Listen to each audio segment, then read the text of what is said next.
Welcome back to Review, the channel where we dive deep into the stories that shake us, unsettle us, and keep us coming back for more. Today, we're breaking down Alien, Earth Episode 6, titled The Fly. This episode doesn't just move the plot forward, it shatters the illusion of control and forces every character into choices they may not survive. From Wendy's bond with the xenomorphs to Morrow's sinister manipulation and the shocking fate of Arthur, The Fly is one of the season's darkest turns yet. If you enjoy this deep dive, don't forget to like, subscribe, and hit the bell icon so you never miss our breakdowns of the most gripping stories on screen. The episode opens inside the sterile halls of Neverland's labs. Wendy, the hybrid who has become the emotional core of this story, leans close to the glass of a containment cell, speaking in tones only the xenomorph can understand. Her empathy bridges the gap between monster and machine, unsettling those around her. But she's not alone. Boy Cavalier lounges nearby, lost in a copy of Peter Pan, while other alien specimens, the terrifying eye and a buzzing nest of insect-like creatures, press against their enclosures. Hermit, ever protective of his sister, worries aloud about her future. What happens if she ever needs to leave Neverland? Will Cavalier ever let her go? His questions fall flat against Kirsch, the synthetic who insists Hermit is only trying to restrain Wendy. The tension is clear. Wendy is drawn to the xenomorphs, defending them with Cavalier's philosophy of pushing boundaries, while Hermit searches desperately for an escape. This moment frames the emotional core of the episode. Wendy sees herself in the monsters, but if she chooses them over her own humanity, what future does that leave her brother, or anyone else in Neverland? Elsewhere, the scientists confront another crisis. Nibs, shaken by trauma and spiraling into a breakdown, becomes the target of Adam Ince, Cavalier's ruthless lieutenant. Adam doesn't see a person in need of care. He sees a problem to be erased. He demands that her memories be wiped clean, her very identity rewritten. When Arthur objects, calling for therapy instead of erasure, Adam fires him without hesitation. Dame Sylvia, torn between morality and survival, finally agrees to the procedure. The aftermath is chilling. When Wendy visits Nibs, her friend is disoriented, robbed of her past, and spiraling with anxiety as fragments of memory slip through the cracks. Wendy watches, horrified, realizing the truth. In Neverland, people are not healed. They are edited, reshaped, erased. This act of cruelty plants the seed of rebellion in Wendy. She begins to question whether humanity itself might be the real infection. And as the episode unfolds, this fracture grows into something far more dangerous.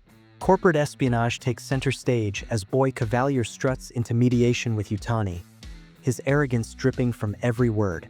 He leans back, feet on the table, mocking both Yutani and the Arbiter.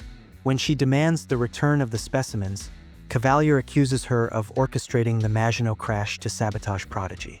She counters with money. First billions above the settlement, then 20 billion more, but Cavalier refuses immediate release. He'll hold the creatures until the 6-week quarantine ends, buying himself time to exploit them further. What Cavalier doesn't know is that Morrow, quietly working in Yutani's shadow, is already planning his downfall.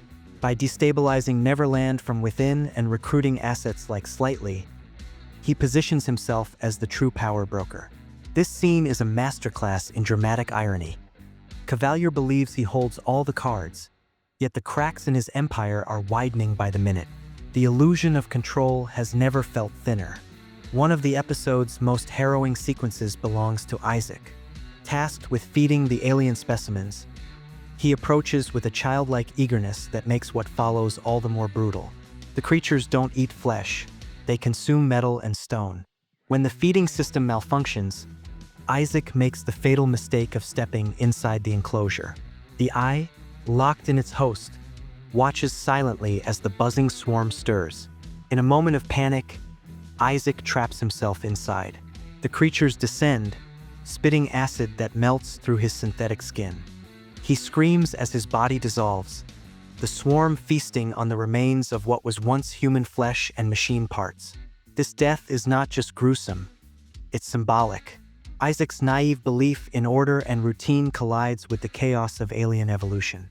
His demise marks another step in Neverland's collapse, and his absence creates the void Morrow and Slightly will exploit. Haunted by Nib's erased memories, Wendy storms into Dame Sylvia's office. Their conversation is a verbal knife fight. Wendy demands answers, accusing Sylvia of justifying cruelty in the name of progress. Wendy begins to see herself differently. If embracing her synthetic side means she can shed emotions, maybe she can rise above pain altogether. But there's a chilling edge to her words. If she severs ties to humanity, she could control the xenomorphs themselves. Sylvia pleads with her, desperate to help. But Wendy cuts through her rationalizations with a single devastating question.